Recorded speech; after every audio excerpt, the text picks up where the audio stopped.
नांदेड जिल्ह्यातल्या कंधारमध्ये माजी स्वातंत्र्य सैनिक माजी खासदार भाई केशवराव धोंडगे यांची प्रथम पुण्यतिथी साजरी करण्यात आलेली आहे। यावेळी लोहा कंधार विधानसभा मतदारसंघातील सगळ्या वयोवृद्धांचं मोफत नेत्र तपासणी आणि त्यावर निदान करून अन्नमुक्तीचा संकल्प सुद्धा पुरुषोत्तम धोंडगे यांनी केलेला आहे।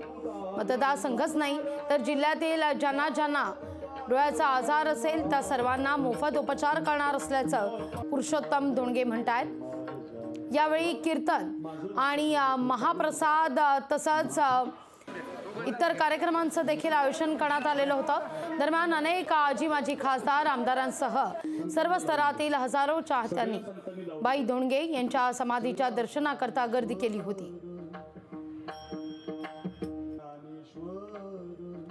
आदरणीय भाई केशवराव धोंडगे साहेबांच्या शतकोत्सव वर्षाच्या निमित्तानं व पुण्यतिथीच्या निमित्तानं आपण भाऊचा डब्बा म्हणून 1000 दिवस पूर्ण झाले। जे दररोज सरकारी दवाखान्यामध्ये आपण त्या ठिकाणी रुग्णांना डब्याची व्यवस्था करतो, दररोज ऊन वारा पाऊस काहीच नाही। आणि त्याचबरोबर कंधार व लोहा तालुक्यामध्ये जे गोरगरीब आहे, जे ऑपरेशन डोळ्याचं करू शकत नाहीत, अशा सर्व माझ्या, कारण ते 60-65च्या वरचे आहेत, म्हणजे माझ्या बाबांना त्यांनी मतदान केलेलं आहे किंवा माझ्या बाबांच्या सत्याग्रहात आहेत, मोर्चात आहेत, त्या सर्वांना या माध्यमातून लाभ मिळेल। आणि त्या सर्व कंधार व लोहा तालुक्यातल्या सर्व माझ्या बाबांच्या सहकार्यांचं ऑपरेशन करण्याचा मानस आमचा आहे। लोकशाही मराठी ऐका, पहा, जागरूक रहा।